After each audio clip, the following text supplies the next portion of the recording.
Welcome to the Activate Miracles podcast, where we take an opportunity to meet with individuals we've met along our journey who have something to say about the miracles that have occurred in their lives and how they activate miracles on a daily basis to enrich their lives and the lives of others. And this morning, we have Dr. Brandon Beck with us. Brandon, welcome to our podcast. Welcome to spending some time with me this morning. I'm so filled with gratitude for that. So can you go ahead and introduce yourself and just tell us a little bit about who you are, what your journey has been up to this point, and how you ended up with us here this morning? Thank you, Lorendi. I'm excited to be here. I'm grateful for this opportunity. I live in San Marcos, Texas, and my name now is Brandon Beck. I started my journey here as Jana, and as a female presenting person. I was assigned female at birth, and a big part of my miracle journey is that I am now living full-time as a man. And that miracle in my life, that realization, that revelation has helped me in so many ways to live authentically and to live in God's love. And an additional part of my journey is my recovery journey. When I still lived as female, I sought comfort in drugs and alcohol, and finding a recovery community helped me realize my authentic self as male, as Brandon, and the miracles of recovery, the sight of recovery, God and recovery is a significant part of my journey. And that's how I ended up here today. I have found comfort in the correlation between A Course in Miracles and recovery community. And so I'm happy to be here and to share that journey. Oh, thank you so much.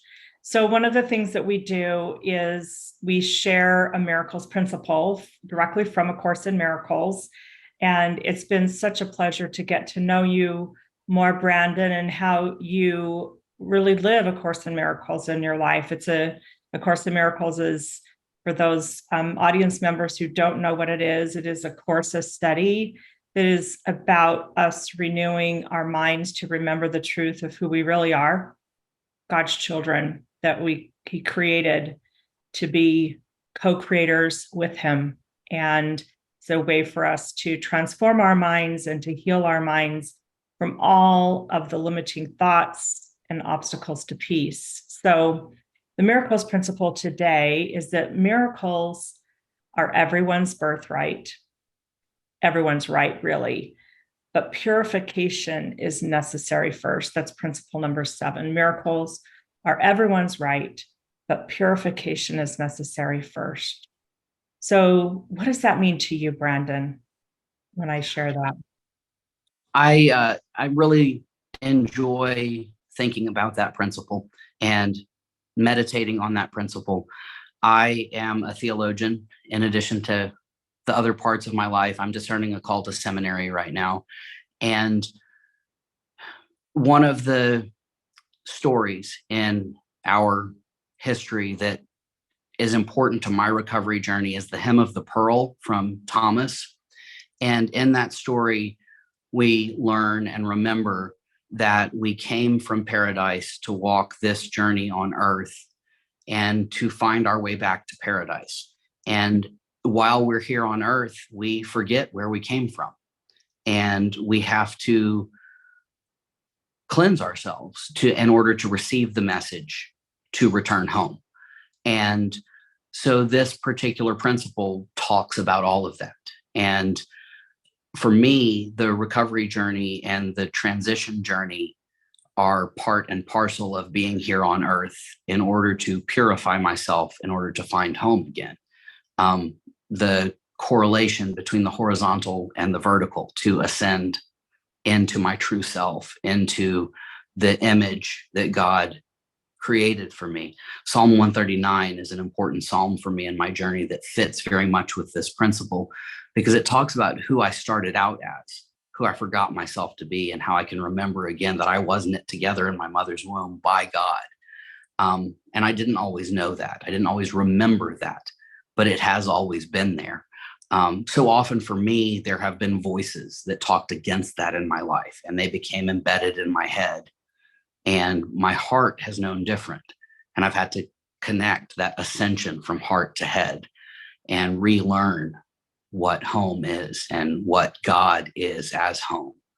So, this principle of knowing that I have the right to know God and to have God in my life, and that it took some purification to remember home, to be home in God's love, is a miracle. It's a revelation, a truth, an opening of the eyes. Mm. So earlier you said something that really struck me. You said, I'm learning to live in God's love. And then as you talk about this purification process, how do those mold together? How do those concepts and principles weave together, living in God's love and the right to know God, and then this purification process? How has that played out for you in your life? So I like the metaphor of molting. I practice some symbolism from nature. I like trees, especially. I like to sit next to a tree with my back against a tree when I read and write.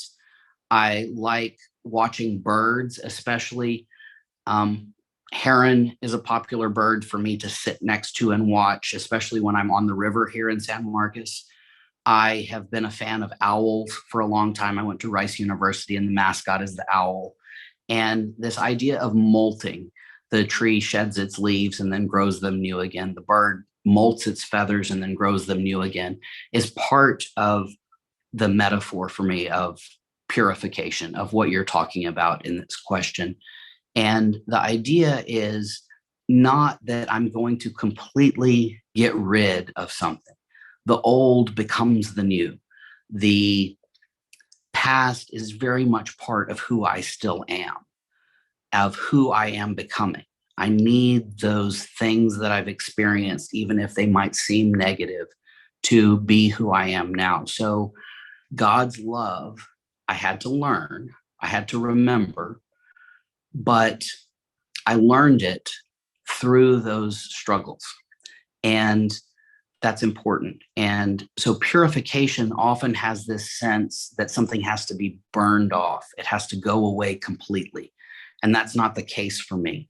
It's the idea that I'm going to shed something. Those feathers might fall off, but there's already that new down under there.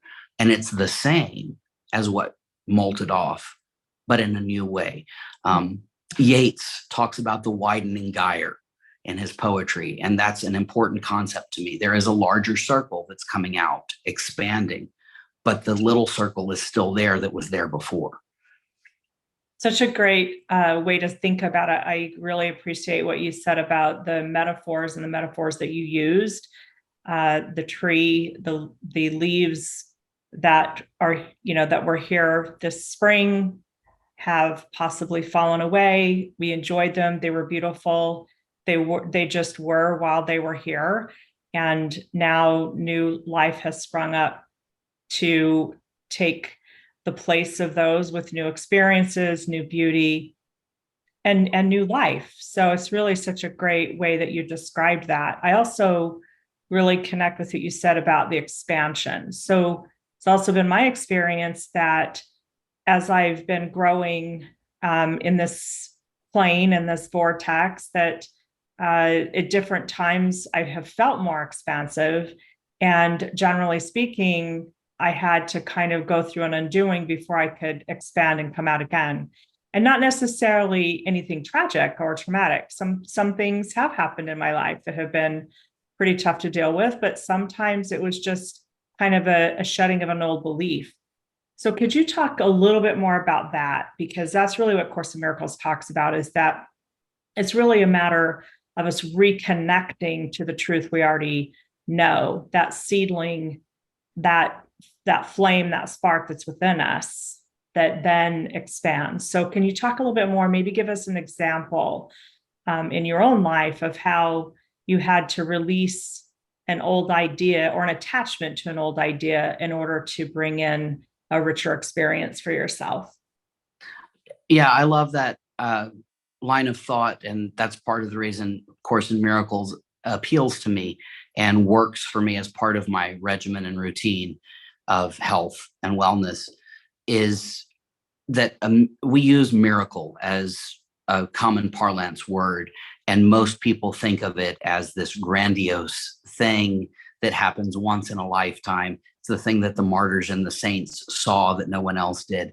But in A Course in Miracles, it is something that happens again and again that helps us see ourselves and see ourselves in God, or see God in ourselves. And for me, the biggest way that miracles occur in my life is when I see serendipity or synchronicity in events.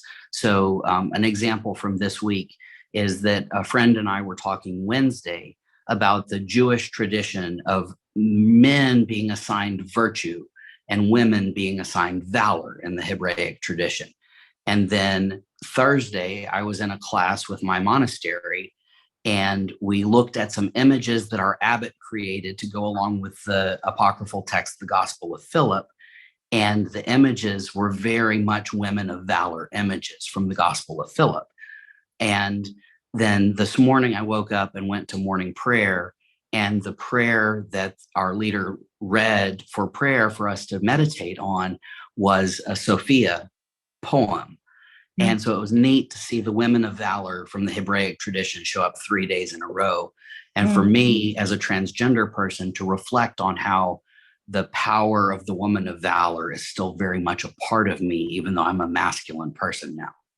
And to have that miracle in my life that I am a man who has not lost the female is an important piece of seeing God in myself and feeling God's love. So one more thing I would love to explore with you, and that is that in Course in Miracles, it speaks specifically that Jesus was a man who saw the face of God in everyone, the face of Christ in everyone. And in that regard, people were able to experience living in God's love and really be able to experience who they were because they were finally truly seen. So Brandon, how has that shown up for you? Share with us a time in your life when you really felt truly seen by God, your creator. I have a new priest here at my church, and I'm an employee of the church. And when he started here 3 months ago, he asked to sit down with every employee one-on-one. And at my first meeting with him, before we met, I was very trepidatious about coming out to him as trans, because I don't have to come out if I don't want to. And I decided during the meeting that I would tell him that I am trans. And his response was one that, for the first time in my life, showed that someone in the church really saw me as a child of God and not as a token or someone who could represent transness in the church. He said to me without a beat, "What pronouns do you use? What pronouns would you like me to use? Do I tell your story? Do you tell your story? Who in the church knows?" Just right there, as a lover of Christ and a seer of Christ in me, which was huge for me because I've been in this church a long time. And our motto, our mission statement is to see Christ in and be Christ to others as led and empowered by grace. And I have not felt that. And I've chosen to stay here to do that work with hope and love and to strive for justice, and wondered always when that was going to be returned to me. And it has been in this new priest. Fantastic. I really connect also and so appreciate what you said about hope, love, and justice. And in this country right now, it seems that we get that kind of backwards. And really the only way any of us can experience justice, and really the one who is most just is God, who is the creator of all of us, is to have a hope, to experience God's love, and then justice flows naturally.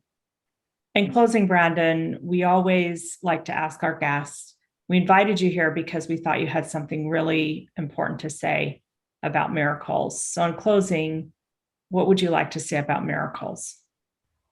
Miracles are real. They're everywhere.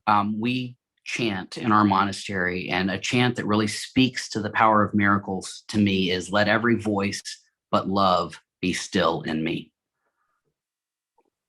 Wow, I just need to sit with that for a moment.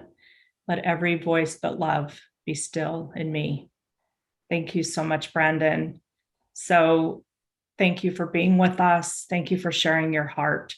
Thank you for helping us to see the Christ within us, and to everyone who will listen to this. We hope to see you all soon back here again at the Activate Miracles podcast, where we believe you are the miracle activator. Have a blessed day. Amen.